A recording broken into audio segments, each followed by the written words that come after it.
मुंबई शहर, स्वप्नांचं शहर.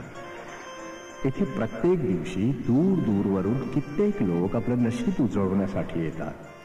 दूरपर्यंत पसरलेला समुद्र किनारा प्रत्येक येणाऱ्याचा हात पसरवून स्वागत करतो. असं म्हणतात की मुंबईमध्ये रात्रभरात नशीब बदलतं, रात्रभरात चमत्कार होतात आणि म्हणूनच मुंबईला जादूची नगरी सुद्धा म्हटलं जातं. मुंबईच्या प्रत्येक रस्त्यावर, प्रत्येक वळणावर ही जादू बघायला मिळते. या जादुई नगरीत कुणी रात्रभरात श्रीमंत होतो तर कुणी कंगाल सुद्धा होतो. असं म्हटलं तर की मुंबईच्या पाण्यात आणि हवामानात पुष्कळ काही रहस्य आहे.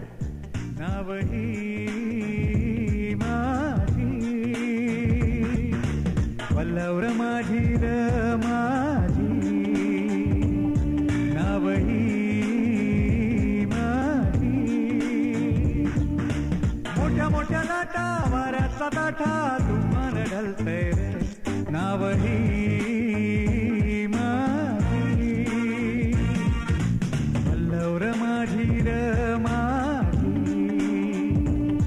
नावही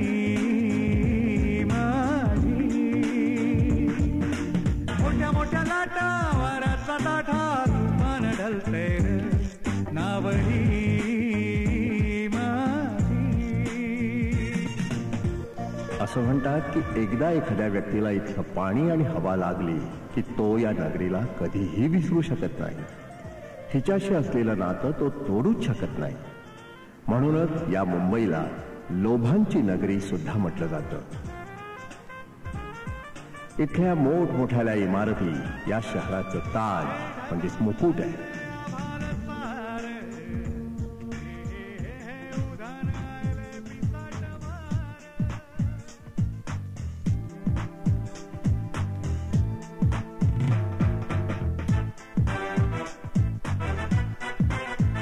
असं म्हटलं जातं की मुंबईत माणूस सकाळी उपाशी उठतो जरूर, पण तो उपाशी झोपत मात्र कधीच नाही. मोठमोठे उद्योगपती या मुंबई शहरातच राहतात. ग्लॅमर आणि या चमकणाऱ्या प्रकाशात काही चमकणारे छोटे तारे सुद्धा आपलं नशीब उजळवण्यासाठी या मुंबई शहरात येतात आणि संघर्ष करतात. काही लोक संघर्ष करीत करीत पुढे निघून जातात तर काहींना अपयशाचा सामना करावा लागतो. अशी ही मुंबई. इथे जशी वाईट माणसं राहतात तशी चांगली माणसं सुद्धा राहतात. मुंबईला आपली म्हणा, मुंबई ही तुम्हाला आपलीच म्हणेल आणि स्वतःमध्ये सामावून घेईल. चल ग कारभारनी शिणो मला, अग चल ग कारभारनी शिणो मला.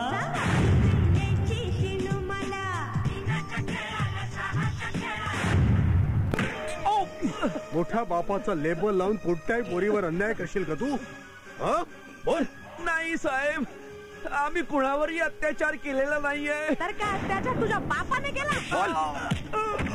सही करा. सारं देऊन टाक सही.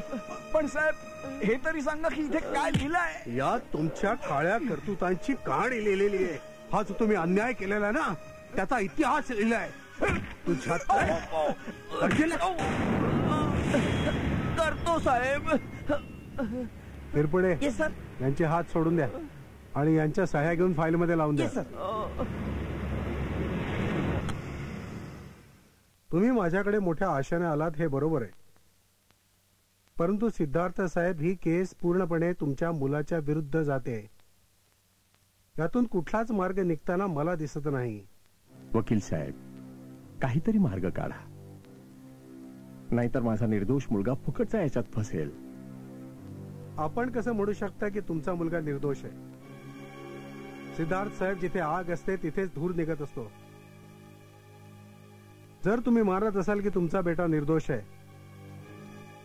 तर मग तुम्हाला माझ्याजवळ येण्याची गरजच काय? तो तर उद्या तसाच कोर्टातून सुटून जाईल. होऊ शकतं की यात काहीतरी सत्य असेल, पण तरीही माझ्या मुलाला कारस्थान रचून फसवलं जात आहे हे मी आत्मविश्वासाने सांगतो. तुम्ही त्या ठिकाणी उपस्थित होतात जिथे ही केस झाली होती? नाही, मी तिथे उपस्थित नव्हतो. मग तुम्ही एवढ्या कॉन्फिडन्सने कसं काय म्हणू शकता? हे बघा सिद्धार्थ साहेब, कधी कधी घटनेच्या ठिकाणी उपस्थित असणारी व्यक्ती सुद्धा एवढ्या कॉन्फिडन्सनी नाही सांगू शकत जेवढ्या कॉन्फिडन्सनी तुम्ही सांगताय. मला तरी ही केस तुमच्या मुलाच्या फेवर मध्ये बिलकुल नाही वाटत. आता राहिली त्याला वाचवण्याची गोष्ट, तर त्याला फक्त कायद्याच्या डावपेचानेच वाचवू शकतो बस. ठीक आहे वकील साहेब, तुम्हाला जे करायचं असेल ते तुम्ही करा, पण कसंही करू माझ्या मुलाला तुम्ही वाचवा. तुम्ही जी फीस मागाल ती तुम्हाला मिळेल. तुम्ही कसंही करू माझ्या मुलाला वाचवा प्लीज.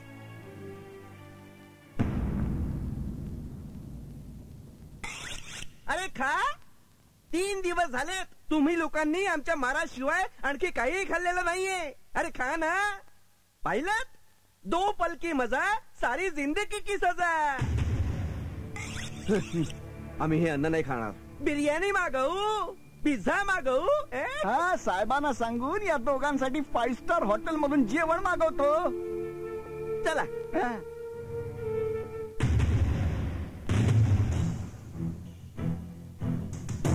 तुम्ही लोक जेवण का नाही करताय? आम्हाला हे अन्न नाही आवडत. मी तुमची पसंत नापसंत विचारायला नाही आलोय. एक गोष्ट कान उघडे करून ऐकून घ्या. जोपर्यंत तुम्ही माझ्या कस्टडीमध्ये आहात तोपर्यंत जेवण तर दूर, तुम्हाला बाहेरची हवा सुद्धा मिळणार नाही. गिरपडे, येस सर. जेवण बाहेर घेऊन जा.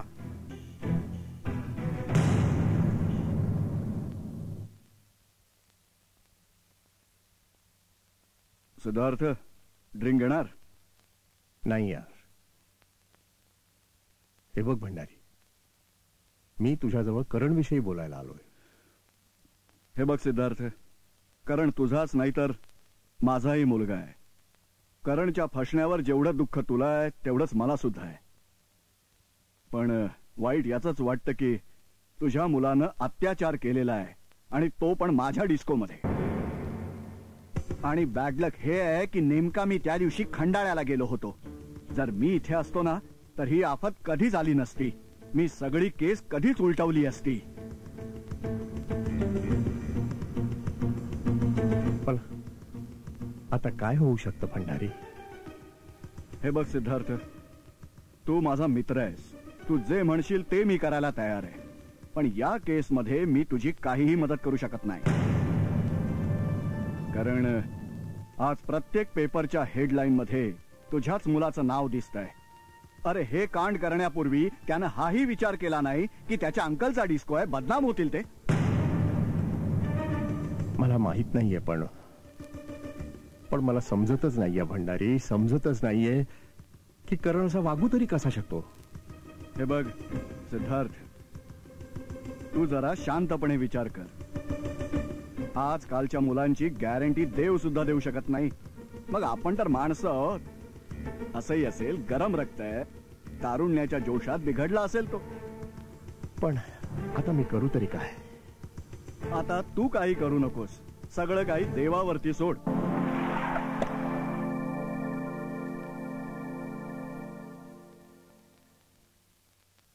अंजली. हा, काय झालं? माझा करण वाचेल ना? मी पूर्ण प्रयत्न करते अंजली. परमेश्वरावर विश्वास ठेव. अगं तोच तर पालन करताय. काय म्हटलं वकिलांनी? बाबूजी, वकील म्हणतात की केस आपल्या फेवर मध्येच आहे. आपणच केस जिंकणार. सोनबाई, हा, जरा 1 कप चहा देशील मला? आता आणि. हा,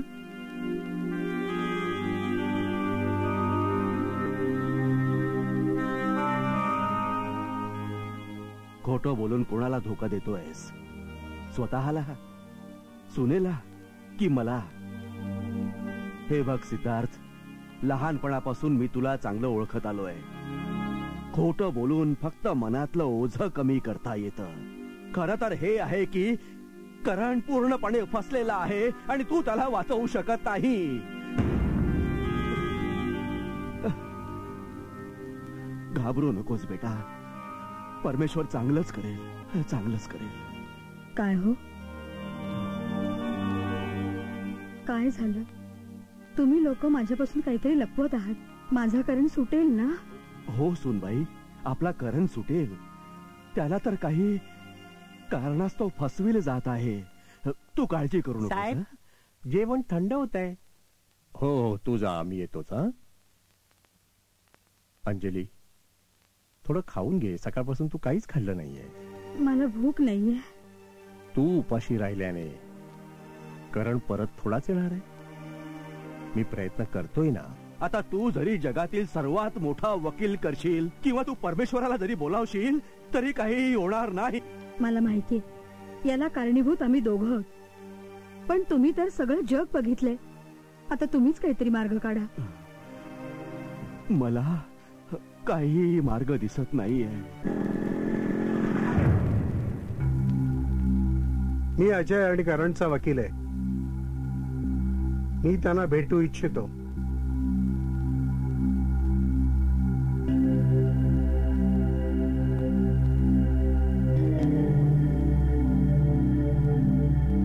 ठीक आहे, भेटून घ्या त्या दोन अत्याचारांना.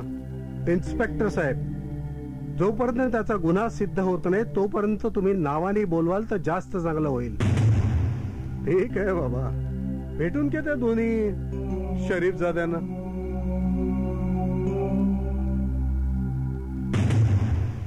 करण, करण बेटा.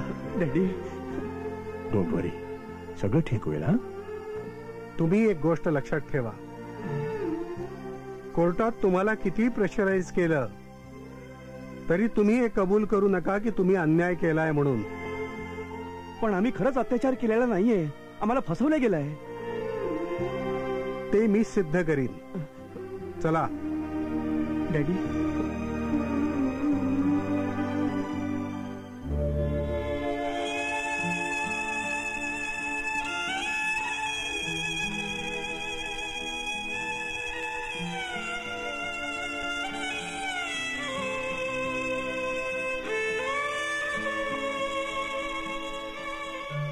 अरे, तुम्ही दोघींनी चहा नाही घेतला? काय झालं? नाही मारिया, आमचा मूड नाहीये. आता मूड ठीक करण्याचा प्रयत्न करा. जे व्हायचं ते झालं, पण जे काही झालं ते वाईट झालं. माहिती नाही आज का, पण माझं मन हे मानायला तयार नाही की त्या दोघांनी तुमच्यावर अत्याचार केला. पण तुला असं का वाटतंय मारिया? पण मेडिकल रिपोर्टने सगळं सिद्ध केलंय की त्या दोघांनीच आमच्यावर अत्याचार केलाय आणि त्यांनी जे केलंय त्याची शिक्षा त्यांना मिळायलाच पाहिजे. पण जोपर्यंत तुम्हा दोघांची त्यांच्याशी मैत्री होती तेव्हा ही अत्याचाराची गोष्ट कुठून आली? अच्छा, मला हे सांगा, काय त्या मुलांनी कधी आग्रह केलेला होता? नाही तर एक्झॅक्टली. जेव्हा त्या मुलांनी तुम्हाला आग्रहच केलेला नाही तेव्हा ती अत्याचार करूच शकत नाहीत. हा माझा म्हणजेच मारिया डिसूजाचा अनुभव आहे.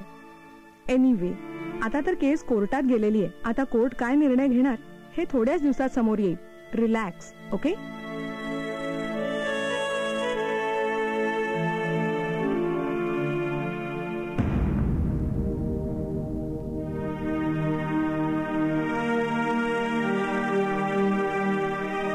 करण, आपल्याला माहित नव्हतं की आपली मौज मस्ती आपल्याला जीवनाच्या आणि मरणाच्या दारावर आणून उभी करेल.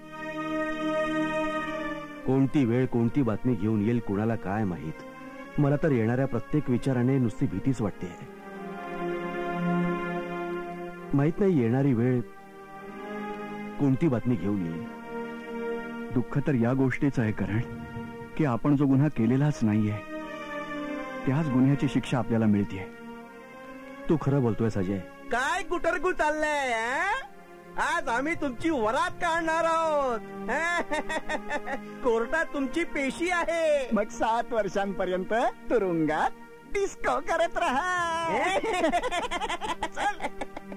बघ अजय, मी थोड्या वेळापूर्वी म्हणत होतो ना की माहित नाही कोणती वेळ कोणती बातमी घेऊन येणार. नवी बातमी आली आहे. हे बघा, मेडिकल रिपोर्ट तर तुमच्या फेवरमध्ये आहे, पण सिद्धार्थ गप्प नाही बसणार. तो सिद्ध करण्याचा प्रयत्न जरूर करेल की त्याचा मुलगा पूर्णपणे निर्दोष आहे. वकील साहेब, कोर्ट रात्रीला दिवस आणि दिवसाला रात्र तर नाही करू शकत ना. जे काही झालेलं आहे त्याचा आमच्याकडे प्रूफ आहे. हे बघा मॅडम, प्रूफ मिटवणं आणि विकत घेणं याला फारसा वेळ नाही लागत. पण मी तुम्हाला वचन देतो की मी तुम्हाला न्याय मिळवून देईन. वकील साहेब, जर या 2 लांडग्यांना शिक्षा नाही मिळाली तर प्रत्येक रात्री हिंदुस्थानच्या खुल्या रस्त्यावर अशाच प्रकारे अन्याय आणि अत्याचार होत राहतील आणि एक दिवस असा येईल की मुलींचं घराबाहेर निघणं बंद होईल. वकील साहेब, या मुलींसोबत जे काही झालं ते वाईट झालं. यांना न्याय मिळायलाच पाहिजे, पण यांच्यासोबत हा घाणेरडा प्रकार ज्यांनी पण केलाय त्यांना शिक्षा तर मिळालीच पाहिजे. बघा, तुम्ही विश्वास ठेवा माझ्यावर, पण तुम्ही दोघींनी कोर्टामध्ये हेच सांगायला हवं की याच दोघांनी आमच्यावर अत्याचार केलाय. दुसरा वकील तुम्हाला शब्दांमध्ये अडकवण्याचा खूप प्रयत्न करेल, पण तुम्ही दोघींनी खंबीर राहायला हवं. So be careful. ओके, आता आपण कोर्टातच भेटू.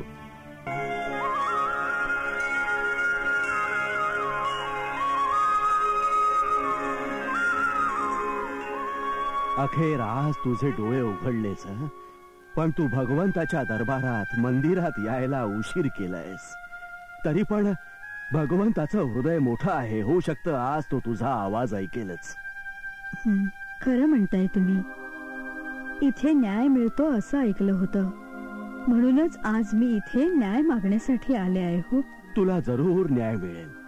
म्हणतात की इथून कोणीही खाली हाताने कधीही परत जात नाही. याचसाठी आम्ही झोळी पसरवून मागायला आलोय, आणि वरच्याच्या दरबारातून कधीच कोणी रिक्त हाती नाही गेलाय.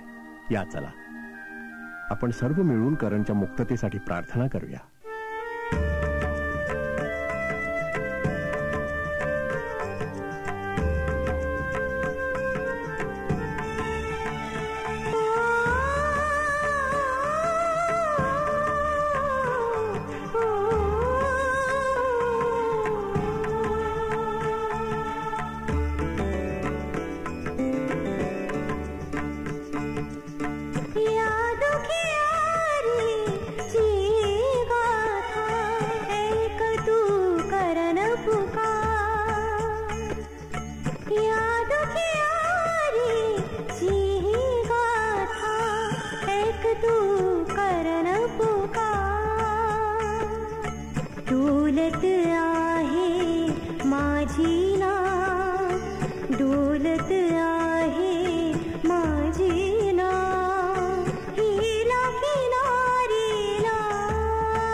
बघा किती महागात पडली आहे. आज तुमच्या जगण्याचा आणि मरण्याचा निर्णय होईल. चला.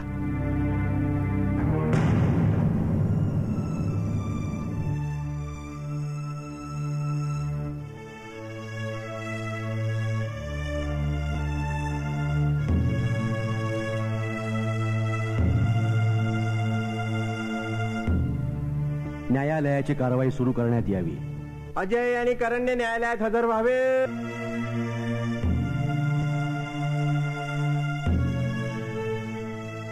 यॉन, न्यायालयाच्या विटनेस बॉक्समध्ये उभे असलेले दोन चेहरे किती निष्पाप आणि किती भोळे दिसतात.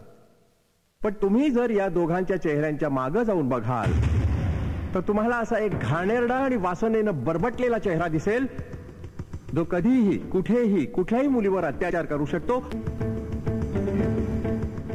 मोठ्या बापांची मुलं आहेत ही दोघं, म्हणून कायद्याला आपल्या खिशात ठेवतात.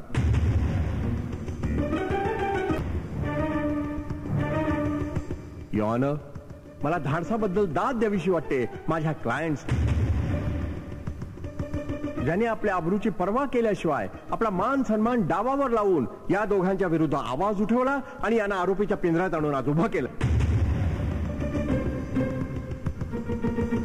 मी तुम्हाला सांगू इच्छितो की माझ्या अशिलांना न्याय मिळावा आणि या दोघांच्या बाबतीत असं घडलं पाहिजे, त्यांना अशी शिक्षा मिळायला हवी की जी एक आदर्श ठरावी आणि दुसरं कोणीही अशा प्रकारचं कृत्य करण्याचा प्रयत्न करता कामा नये. That's all my lord. Your honour, माझ्या काबिल मित्रांनी 2 मिनिटात माझ्या क्लायंटच्या जीवन आणि मरणाचा प्रश्न सोडवून टाकला. ते वादळासारखे आले आणि तुफानासारखे निघून गेले. त्यांनी याचा पण विचार केला नाही की माझ्या क्लायंटची हालत काय आहे, त्यांचं बॅकग्राऊंड काय आहे. I object my Lord. ना मला कोणाच्या बायोडाटा बद्दल समजून घेण्याची हौस आहे, ना कोणाच्या बॅकग्राऊंड बद्दल जाणण्याची गरज. मीडियाने या केसबद्दल ऑलरेडी एवढं काही लिहिलेलं आहे की हिंदुस्थानातील छोट्या छोट्या मुलांना सुद्धा या केसबद्दल माहिती आहे. आणि मला असं वाटतं की कोर्टात त्या गोष्टी पुन्हा पुन्हा उगाळून कोर्टाचा वेळ वाया घालवण्याची काही गरज नाहीये.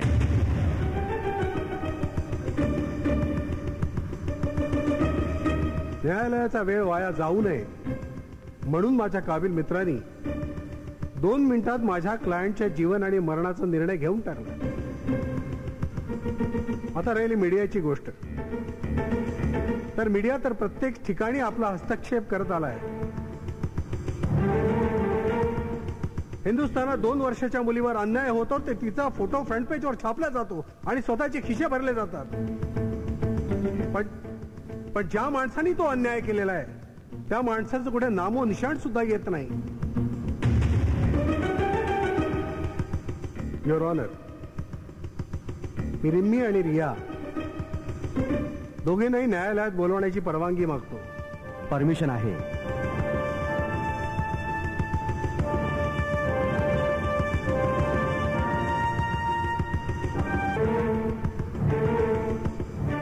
तुम्ही गीतेवर हात ठेवून शपथ घ्या. जे काही बोलाल ते सत्य बोलाल, सत्याशिवाय काहीही नाही बोलणार.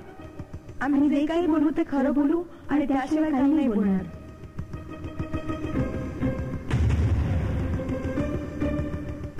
तुमच्यापैकी रिम्मी कोण आहे आणि रिया कोण आहे? मी रिम्पी आहे. मी रिया आहे. रिम्मी आणि रिया, तुम्ही दोघींनी पोलीस स्टेशनमध्ये कंप्लेंट केली आहे की या दोघांनी तुमच्यावर अन्याय केलाय म्हणून. पण या दोघांचं म्हणणं आहे की यांनी तुमच्यावर अन्याय नाही केलाय. हे खोटं बोलतायत. या दोघांनीच आमच्यावर अत्याचार केलाय.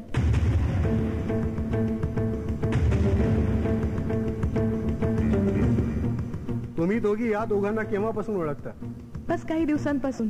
काही दिवसांपासून म्हणजे? हेच की आम्ही या दोघांना 2-4 वेळा भेटलो. काय मी जाणू शकतो की तुम्ही मुंबईत कशासाठी आलात? मला लहानपणापासूनच मॉडेल बनायचं होतं आणि मला हिरोईन व्हायचं होतं. या दोघांनी तुम्हाला कधी असं सांगितलं की हे दोघं तुम्हाला हिरोईन किंवा मॉडेल बनवतील? नाही. मला एक गोष्ट सांगा, यांच्यासोबतची तुमची मैत्री फक्त मैत्रीपुरतीच मर्यादित होती की प्रेमात बदलली होती? नाही, आमची ओळख फक्त मैत्रीपर्यंतच मर्यादित होती. तुम्ही यांच्याशी पहिल्यांदा केव्हा आणि कुठे भेटलात? आम्ही पहिल्यांदा यांना ब्लू हेवन डिस्को मध्ये भेटलो होतो. Bye guys. एक्सक्यूज मी, मी Karan. I am Rimpy. Hi, I am Ajay. Hi, I am Riya. तुम्ही लोक इथे रोज येताय? हो, कधी कधी. आपण कुठे बाहेर भेटूया? हो हो, का नाही. उद्या कुठे? मी तुम्हाला फोनवर कॉन्टॅक्ट करतो. हा, ठीक आहे. नंबर तोही देणार. सर, तुम्हाला भंडारी साहेबांनी बोलवलंय. अच्छा, तुझा. हो, 1 मिनिट, मी आलो आत्ताच. ये करण ये. बस हाय बस, अंकल. बस. तुम्ही बोलावलं अंकल? कसा आहेस? जी एकदम मजेत. बरं, मला एक गोष्ट सांग. जी? त्या दोघी मुली तुला भेटल्या कुठे रे? तुमच्या डिस्को मध्ये अंकल. माझ्या डिस्को मध्ये? जी. अच्छा अच्छा अच्छा. त्या तुमच्या गर्लफ्रेंड्स तर नाही आहेत ना? नाही अंकल. अंकल, मी जाऊ बाहेर? तो लोक माझं ओके वेट बेटा, एन्जॉय युअर सेल्फ. बाय.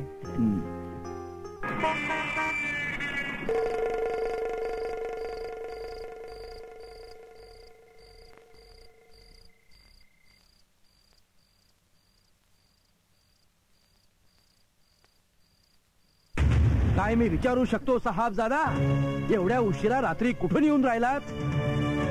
आपल्या मित्राच्या घरून, अजयच्या मित्राच्या घरून येत आहेस की डिस्को मधून येत आहेस? आवारा झालायस तू. घरच्या मान सन्मानाची काही चिंता नाहीये तुला. आजोबा, बस करा. खूप ऐकून झाली तुमची बडबड. काय झालं करण बेटा? डॅडी, बघा ना. बाबूजी, जेव्हा तो म्हणतोय की तो आपल्या मित्राच्या घरनं आलाय, तर याच्यात भडकण्यासारखं काय आहे? सोनबाई. बाबूजी, अंजली खरं तेच सांगते. आणि तुम्ही रात्रभर जागून हेच बघत असता का कोण येत आहे कोण जात आहे? अहो, तुम्हाला काय दिलं गेलं आहे? तुम्ही 2 वेळचं पोटभर जेवा आणि परमेश्वराचं भजन करा. करण, तू आज जा बेटा.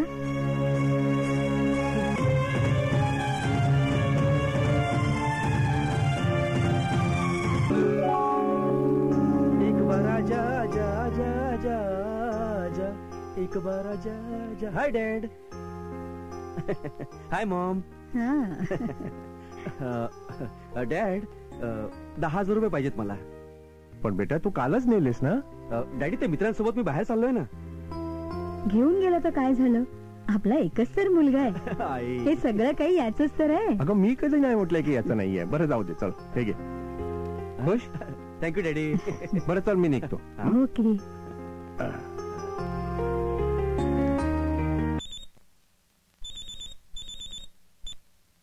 हॅलो. हा, मी करण बोलतोय. रिया आहे का?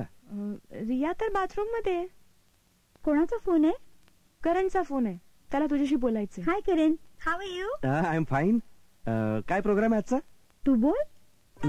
भेटायचं संध्याकाळी? करण, आम्ही संध्याकाळी बिझी आहोत. दुपारी भेटूया.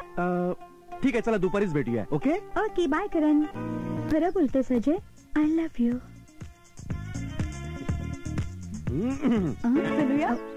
निघूया. करण, आज संध्याकाळी काय प्रोग्राम आहे? प्रोग्राम तर या दोघी डिसाईड करतील. तर मग आपण डिस्को मध्ये भेटूया. ओके, चलूया. Okay Riya, bye. बाय.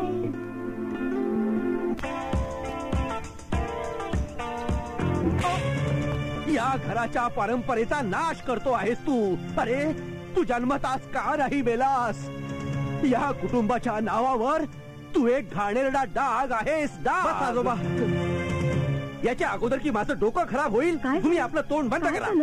बघ ना, आजोबाने माझ्यावर हात उचलला. मी सांगतो सोनबाई, तुझा हा मुलगा या घराच्या परंपरेचा नाश करतो आहे. बघ, मी विचारतेय, तुम्ही हात उचलणारे कोण आहात हो? काय हक्क आहे तुमचा याच्यावर? हा माझा मुलगा आहे. किती वेळा समजावलं तुम्हाला की त्याला स्वतःच्या पद्धतीने जगू द्या म्हणून. तुम्ही त्याच्या इच्छेविरुद्ध कशाला वागता? परंतु सोनबाई, मला तुमचं काही एक ऐकायचं नाहीये. तुम्ही माझं ऐका.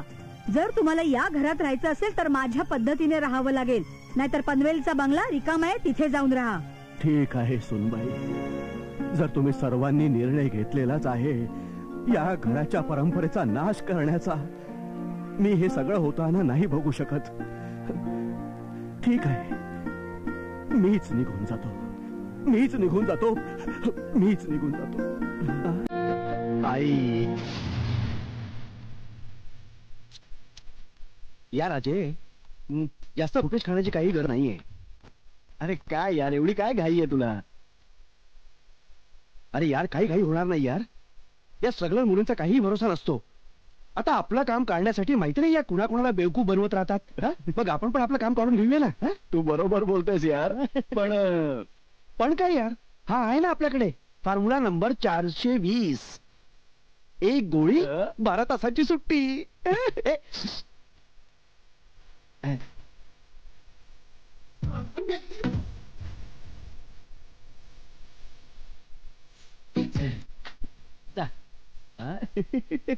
काय आयडिया आहे रे तुझी? तुमचीच वाटतं आज खरोखर एन्जॉय करूया, मजा लुटू.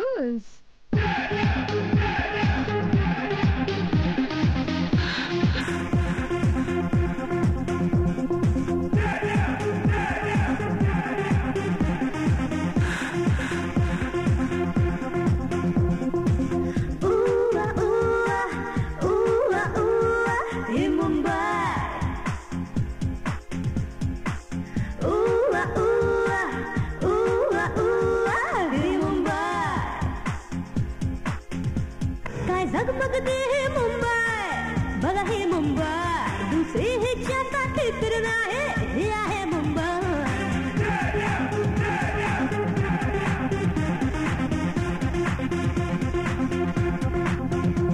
काय झगमगते हे मुंबई, बघा हे मुंबई, दुसरे ह्याच्यासाठी तर नाही, हे आहे मुंबई.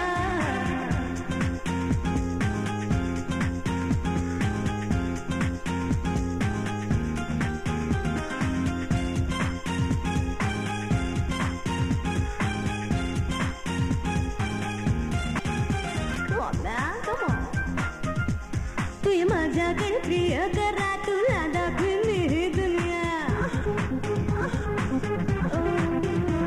मी आले या मुंबईमध्ये अजून बळण्यासाठी हा मोका. तू ये माझ्याकडे प्रिय करा, तुला दाखवीन मी ही दुनिया. मी स्वर्ग लोकातून उतरून आले या मुंबईचं, काय झगमगते हे मुंबई, बघा हे मुंबई, दुसरी माझ्यासारखी कुणी नाही, मी आहे परी.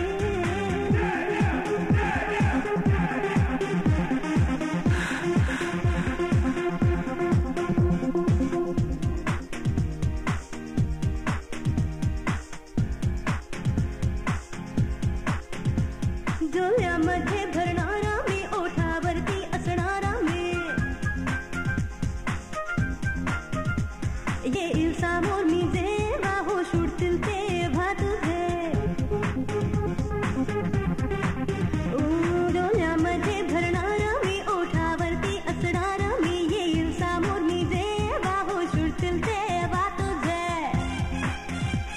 रंगाची ही उधळण आहे हे मुंबई, काय झगमगते हे मुंबई, बघा ही मुंबई, दुसरी हिच्यासाठी फिरला आहे.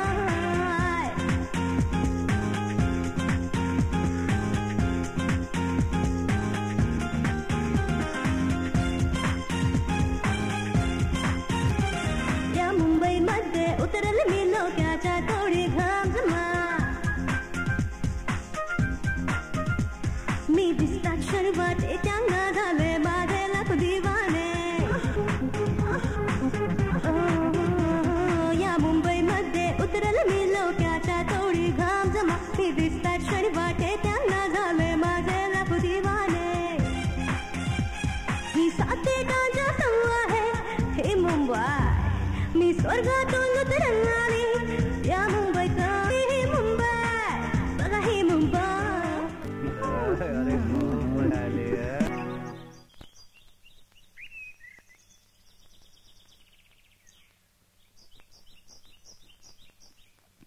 सिद्धार्थ, करण काल रात्रीपासून घरी नाही आला आणि त्याचा मोबाईल पण स्विच ऑफ आहे. त्याच्या मित्रांचा मोबाईल ट्राय कर. अजयचा पण मोबाईल स्विच ऑफ येतोय. येईल ग येईल. तू एक काम कर, माझे कपडे रेडी कर, मला निघायचे. ठीक आहे. युअर ऑनर, यांची कहाणी यांच्याच तोंडून ऐकल्यानंतर मला नाही वाटत माझ्या क्लायंटने काही यांच्यावर अन्याय केलाय. जर यांना यांच्यावर अन्याय करायचा असता तर पहिल्या भेटीतच त्यांना बेशुद्ध करून त्यांनी अन्याय केला असता. एवढा वेळ कशासाठी लावला असता? शिकारी जेव्हा शिकारीसाठी बसतो तेव्हा बघता क्षणीच घेरून घेतो, त्याच्यासाठी वाट बघत नसतो. युअर ऑनर, मी मारिया डिसूझाला कायद्याच्या चौकटीमध्ये बोलावू इच्छितो. परवानगी आहे.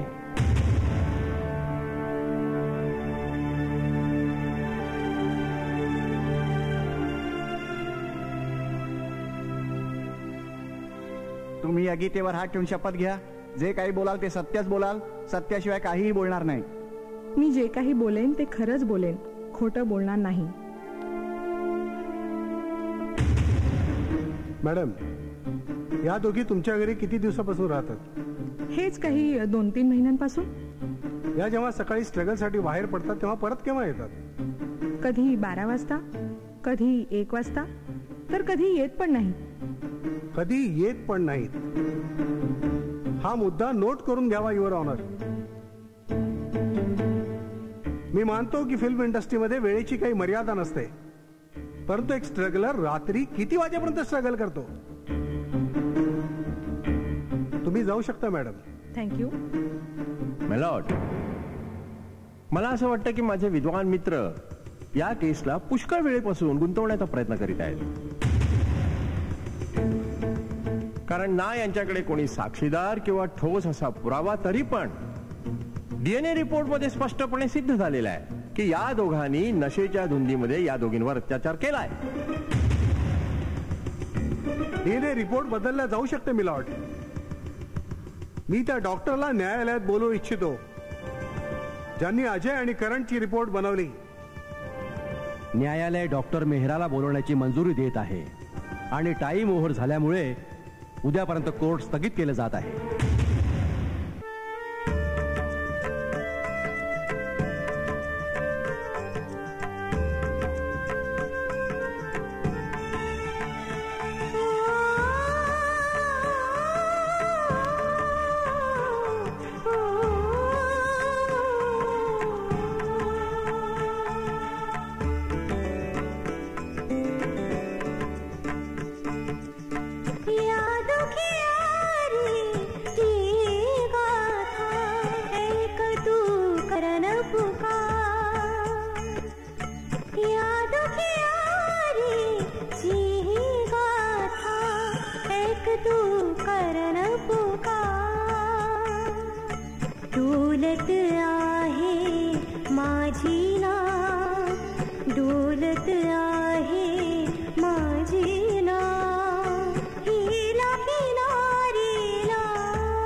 माझ्या मुलांनो, तुम्ही थोडी पण चिंता करू नका.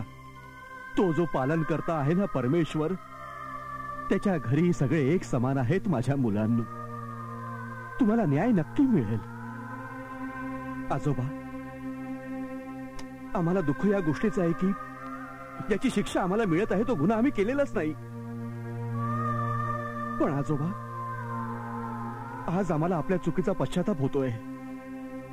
आजोबा, ती थापड ज्या दिवशी तुम्ही माझ्या गालावर मारली होती, जर तुम्ही ती अगोदर मारली असती ना, तर आम्ही इथे नसतो आजोबा.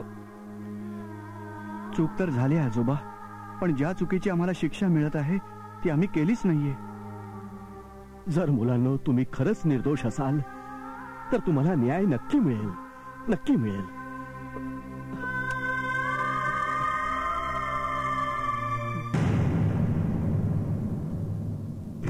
डॉक्टर साहेब, कारण अजयची मेडिकल रिपोर्ट तुम्ही बनवली?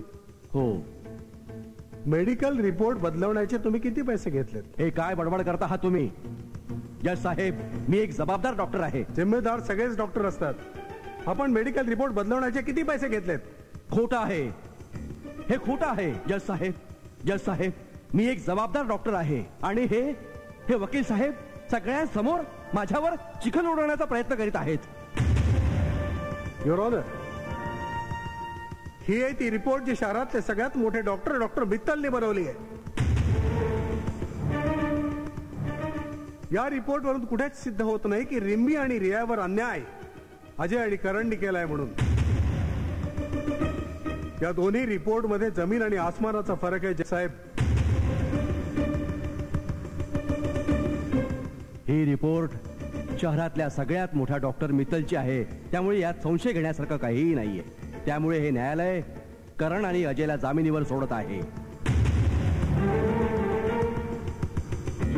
आणि डॉक्टर मेहराला न्यायालय रिमांडमध्ये घेण्याचा आदेश देत आहे, कारण त्यांनी डॉक्टरी व्यवसायाशी गद्दारी केलेली आहे.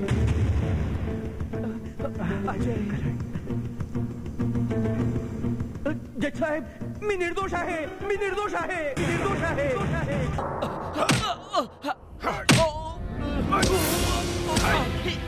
लोक देवानंतर तुमच्यावर विश्वास करतात, पण तुम्ही लोकांच्या विश्वासाचा खून केला.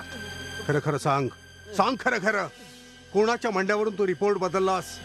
मी कुठलाही रिपोर्ट बदलला नाही. ती ती ती तर चुकीमुळे झाली. कशाला आपले हाड तोडू इच्छितोस डॉक्टर? खरं खरं सांग, कोणाच्या मंड्यावरून तू रिपोर्ट बदलली? साहेब, मला नाही माहित. साहेब, लोक सांगतात ना थंड करून जेवायला हवं, तसंच याला थंड करून मारायला हवं. ठीक आहे गिरपडे, तू याला थंड कर.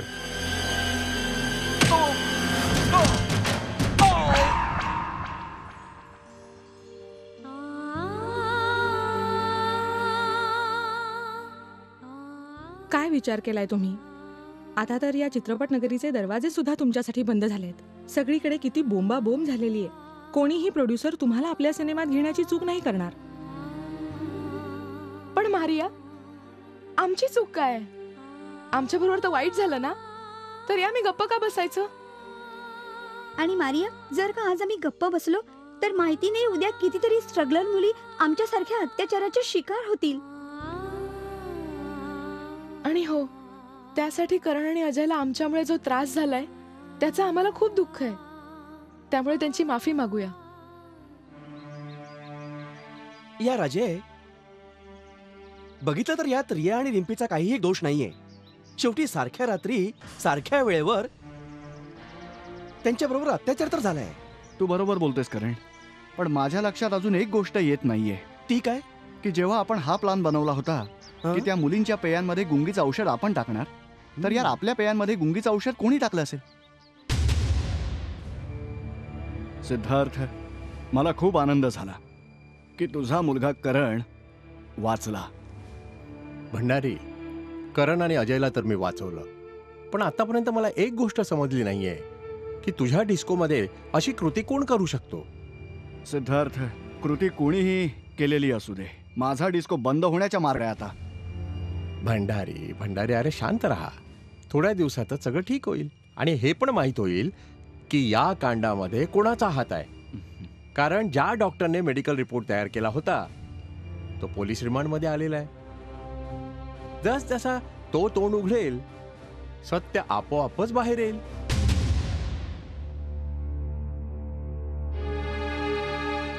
रिया, जरा करणला फोन तर लाव. आज आपण त्यांना भेटून माफी मागून घेऊया. रिम्मी, तुला वाटतं ते आपल्याला माफ करतील? तू त्याला फोन तर लाव.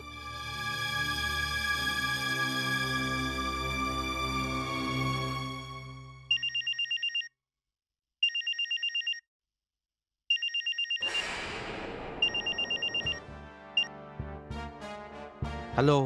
करण, मी रिया बोलते. आम्हाला तुला भेटायचंय करण. का? एकदा परत कुठे फसवण्याचा विचार आहे का?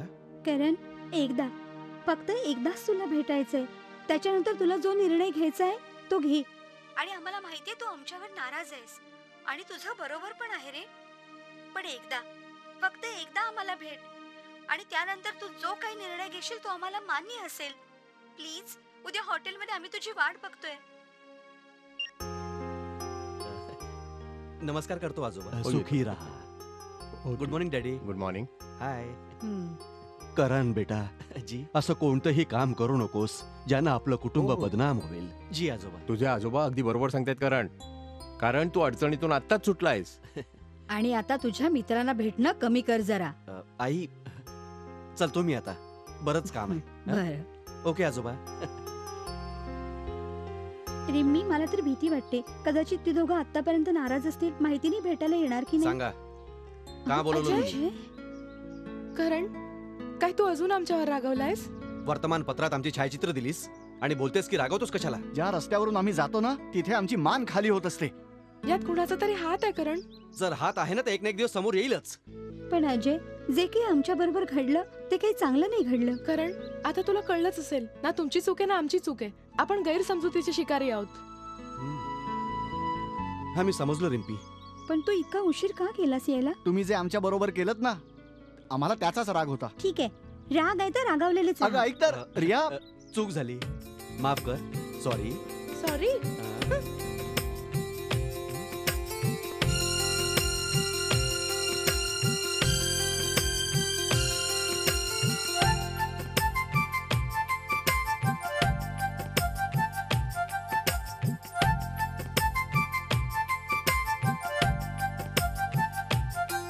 झाला उशीर मजला यार, मजला माफ करा.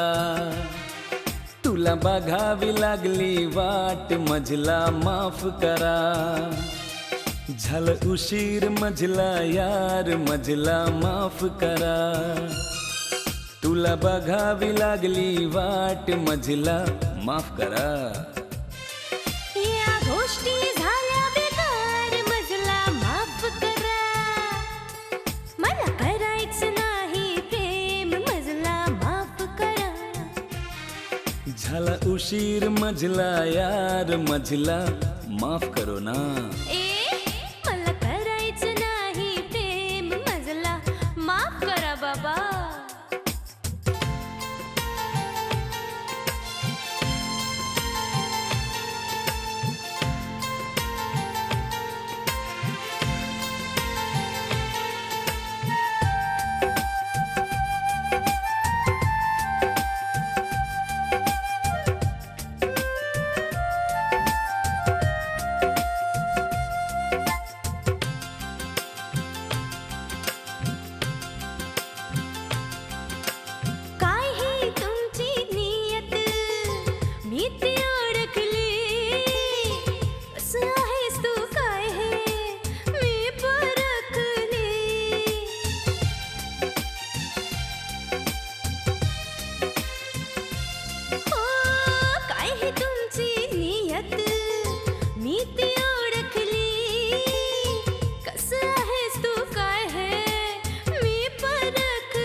बस एवढी अशा गोष्टीने तू नको राग मानू.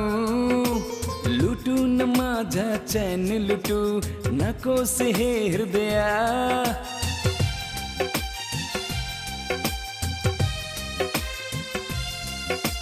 बस एवढी अशा गोष्टीने तू नको राग मानू. लुटून माझा चैन लुटू नकोस हे हृदया. झालं उशीर मजला यार मजला माफ करा. झालं उशीर मजला यार मजला माफ करा ना.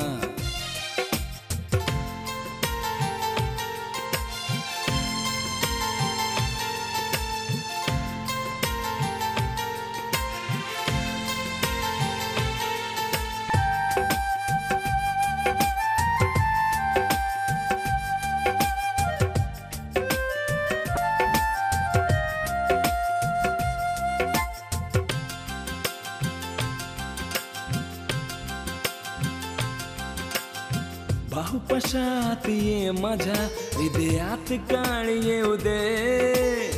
सोड माझा मार्ग तू आता मला घरी जाऊ दे.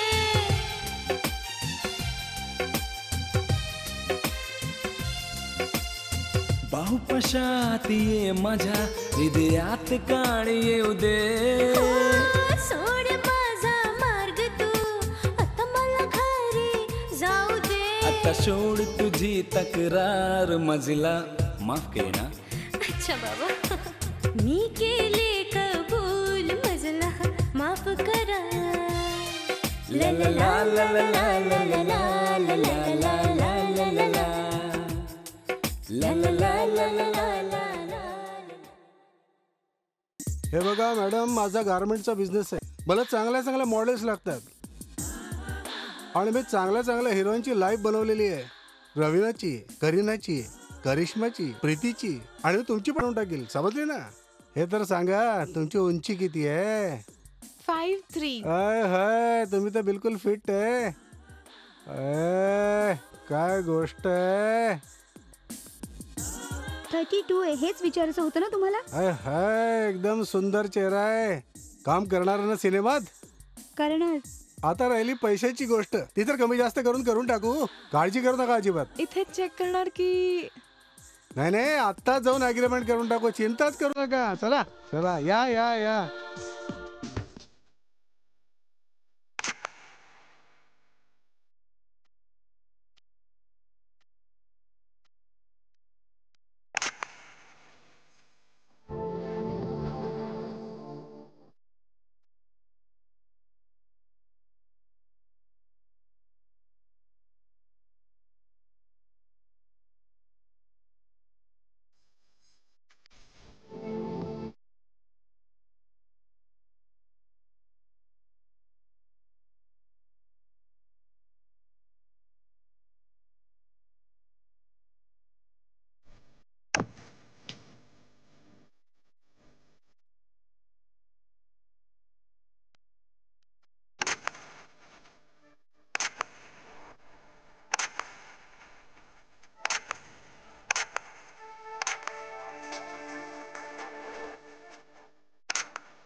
हा भाऊ, दिल्ली यूपीचा काय हाल आहे? बरं मी नंतर फोन करतो.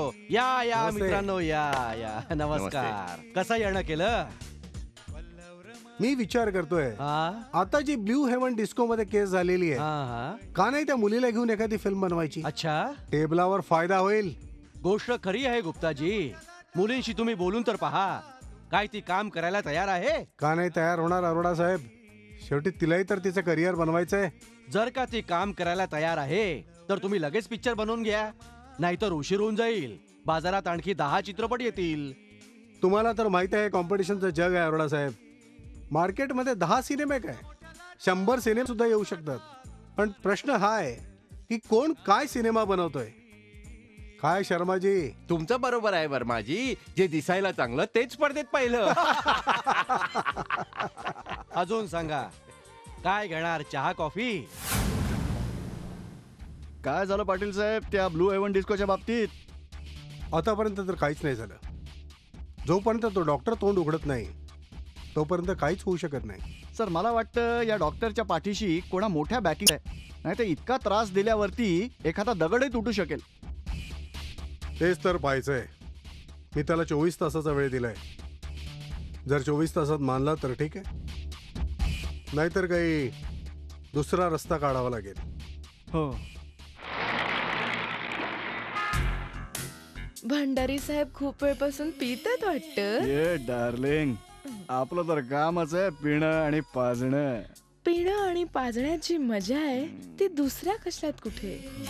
बाय द वे, त्या केसचं काय झालं जी तुमच्या डिस्को मध्ये झाली होती?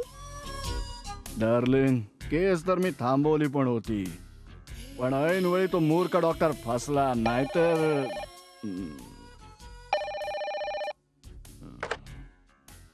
हॅलो,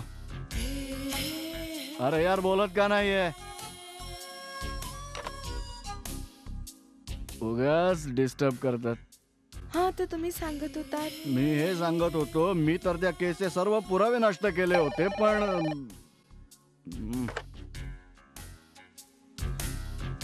हॅलो, अरे यार काहीतरी बोल ना, बोल काहीतरी. का डिस्टर्ब करतोय हा माणूस? बाजूलाच ठेवतो आता. आता टेन्शन फ्री झालो डार्लिंग. तुम्ही काही बोलत होतात. मी हे सांगत होतो की त्या दिवशी रिया आणि रिम्पीच्या सोबत मला स्वर्ग सुख मिळालं. काय आयटम होत्या दोघी. आणि तुला माहितीये, मांस तर मी खाल्लं आणि हाडं मी त्या दोघा मुलांच्या करण आणि अजयच्या गळ्यात अडकवली. पण ते दोघं तर सुटले. अगं, मला काय फरक पडतो डार्लिंग, ते आत राहिले किंवा बाहेर.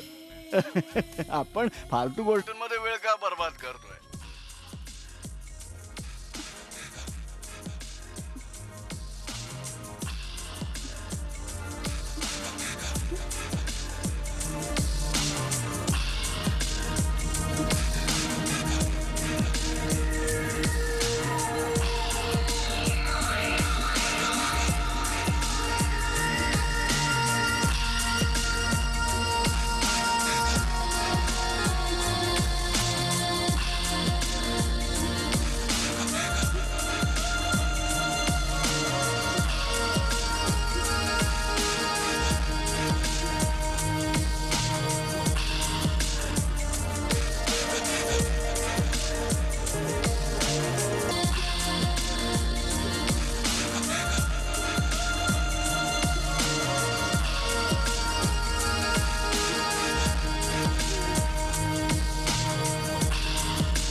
भंडारीने तर आपला गुन्हा कबूल केलाय.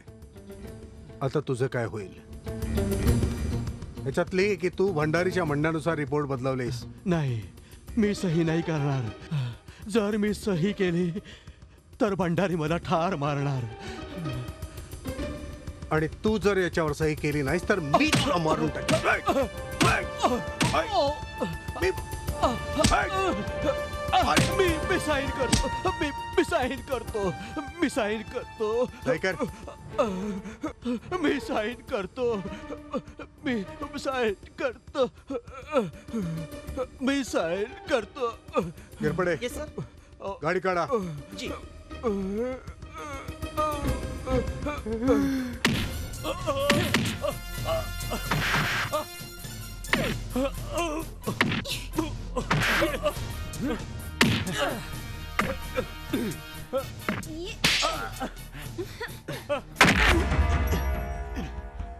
अरे अरे तू अहो हे काय चाललंय इन्स्पेक्टर, हे काय चाललंय?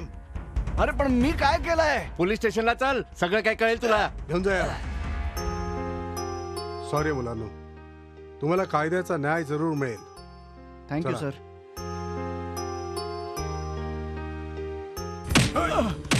सांग त्या दोन्ही मुलींवर अन्याय कसा काय केलास? मी कोणत्याच मुलींवर अत्याचार केलेला नाही. अच्छा, नाही केलास.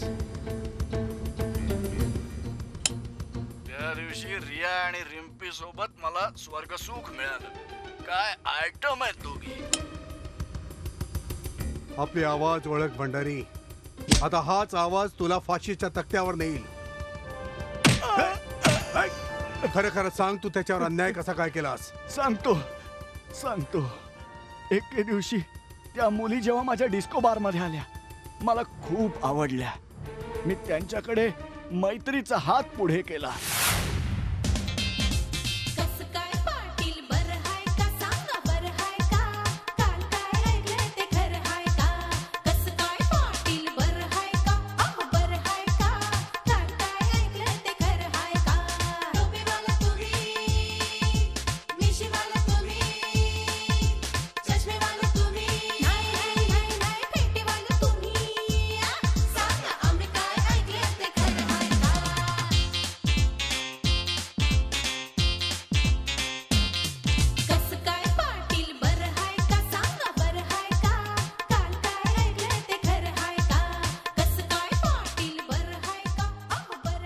एक्सक्यूज मी, मॅडम तुम्हाला भंडारी साहेबांनी बोलवलंय, माझ्यासोबत चला. ओके.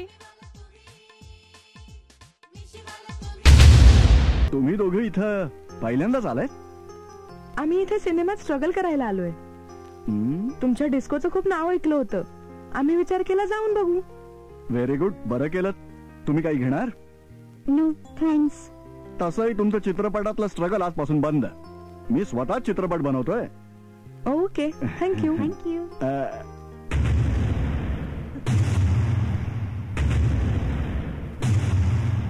त्या दिवशी तर मी कसं बस स्वतःला सावरलं, पण त्यानंतर काही दिवसांनी मी त्या दोन्ही मुलींना माझ्या मित्राच्या मुलांबरोबर करण आणि त्याचा मित्र अजय सोबत डान्स करताना पाहिलं.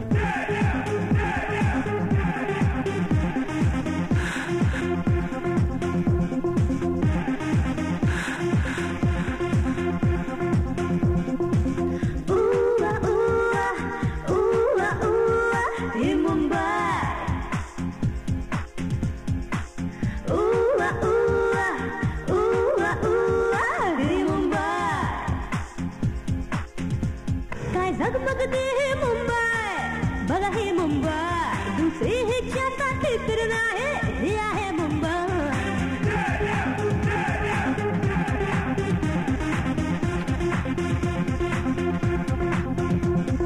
झगमगते हे मुंबई, बघा हे मुंबई, दुसरे ह्याच्यासाठी तर नाही, हे आहे मुंबई.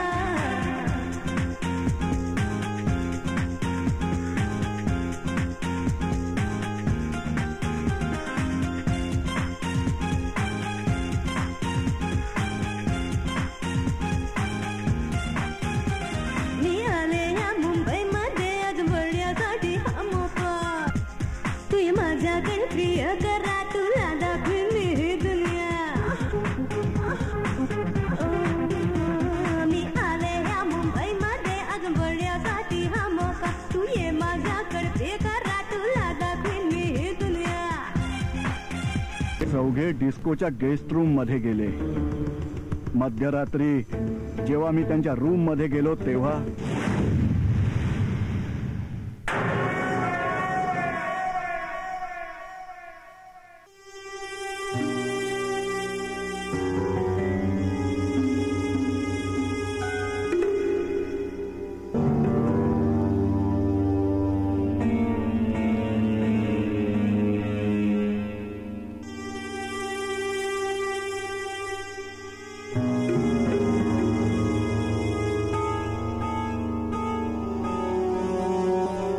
पण यानंतर जसं तुम्ही त्या चौघांना मेडिकल चेकअप साठी पाठवलं, मला ठाऊक झालं की मी यात फसलोय. मी डॉक्टर मेहरांना बोलवून हा रिपोर्ट बदलून घेतला. भंडारी, तुझ्या चालाखीने त्या दोन्ही मुलींवर अन्याय केलास आणि त्या दोन्ही मुलांना फसवलंस. मीही त्याच पद्धतीने तुला माझ्या जाळ्यात फसवलं. हा, केस फार उलथवून टाकली होतीस तू, म्हणून मला सीबीआय इन्स्पेक्टर प्रियाची मदत घ्यावी लागली. प्रिया तुमच्या बारमध्ये एक साधारण मुलगी म्हणून आली आणि तिने तुम्हाला तिच्या जाळ्यात अडकवलं. आणि आता तुमच्या जीवन मरणाचा निर्णय न्यायालय घेईल.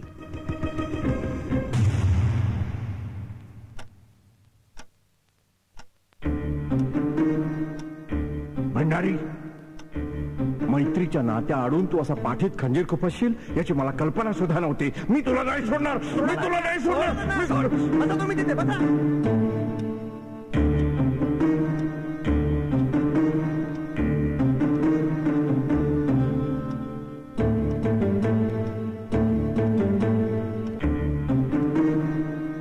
कोर्टाची कारवाई सुरू करण्यात यावी. युअर ऑनर, त्या दिवशी माझ्या सहकारी मित्रांनी माझ्यावर वारंवार आरोप केला की मी या केसची दिशाभूल करतोय म्हणून. परंतु जर मी त्या दिवशी न्यायालयाची दिशाभूल केली नसती तर अजय आणि करण सारखी निर्दोष मुलं आज फासाच्या तख्तावर चढवून दिली असती आणि या भंडारी सारखा राक्षस अन्याय करून सुद्धा आरामात आयुष्य जगत राहिला असता. आपल्या देशामध्ये अशी कितीतरी माणसं असतील जी अन्याय अत्याचारासारखी घाणेरडी कामं करून सुद्धा चैनीचं आयुष्य जगतात. मी न्यायालयाला विनंती करतो, असं घाणेरडं काम केल्या प्रकरणी भंडारीला कठीणात कठीण शिक्षा द्यावी आणि जगाला दाखवून द्यावं की भारतातली कायदे व्यवस्था एवढी कमजोर नाही. सगळ्या पुराव्यांच्या साक्षीवरून आणि भंडारीच्या आवाजाचा रेकॉर्ड केलेल्या बोलण्यावरून हे सिद्ध होते की ब्ल्यू हेवन डिस्कोमध्ये दोन्ही मुलींवर झालेला अत्याचार भंडारीनेच केलेला आहे. आणि डॉक्टर मेहरानी पोलीस कामात रिपोर्ट बदलवून त्यांना साथ दिली आहे. त्यामुळे हे न्यायालय भंडारीला 7 वर्षांची शिक्षा देत आहे.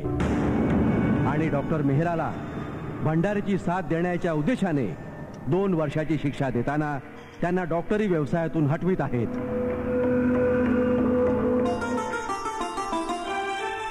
हार्दिक अभिनंदन. धन्यवाद.